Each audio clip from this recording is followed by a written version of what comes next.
बलवान पुत्र चाहिए, विद्वान पुत्र चाहिए, आप कोई बढ़िया सा मुहूर्त बताओ गर्भाधान का।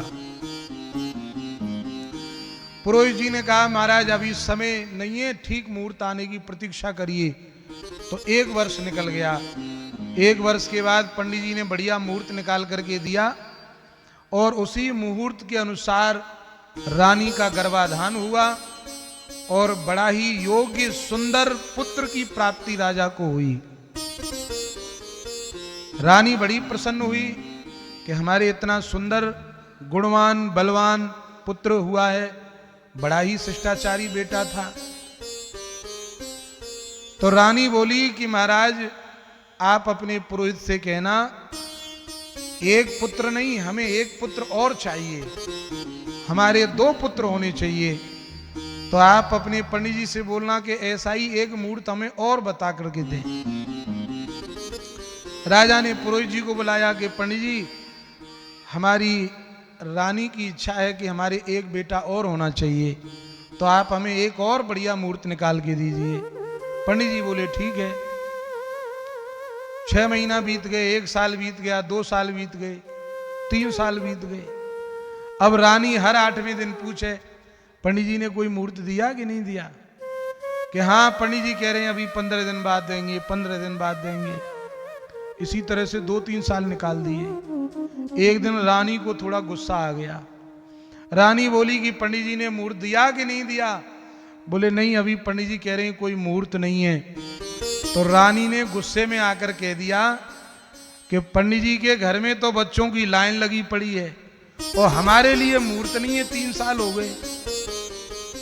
यही बात राजा ने ब्राह्मण से जाके कह दी। अब पंडित जी बोले महाराज आज शाम को मेरे घर पधारना आप। राजा ने कहा ठीक है, इस बात का उत्तर आपको अपने घर ही दूंगा। राजा पंडित जी के घर आए, पुरोहित जी के घर आए, आकर के बैठे। ब्राह्मण ने कहा कि महाराज अब आप किसी व्यक्ति को भेज के अपने पुत्र को बुलवाओ। तो राजा ने तुरंत सिपाही को भेजा और कहा कि तुम्हारे पिताजी ने तुम्हें याद किया है। कहाँ है पिताजी? पंडित जी के घर हैं। तुरंत राजा का जो पुत्र है वह शीघ्रता से आया। पहले तो ब्राह्मण के चरणों में प्रणाम किया, फिर पिताजी के चरणों में प्रणाम किया और फिर बड़े विनम्र भाव से पूछा हे पिताजी मुझे आपने क्यों बुलाया है? पिताजी बोले बेटा पंडित जी ने बुलाया है। पंडित जी बोले बस बेटा इसीलिए बुलाया, तुम्हें आशीर्वाद देना था, अब जाइए। राजा का बेटा चला गया। पंडित जी बोले मेरे 5 पुत्र हैं और पंडित जी ने कहा कि अब हम जो हमारे बेटा हैं उनको बुलाओ। पंडित जी ने अपने पुत्रों को आवाज लगाई। सो महाराज इतनी तेजी से दौड़े भागे चले आए।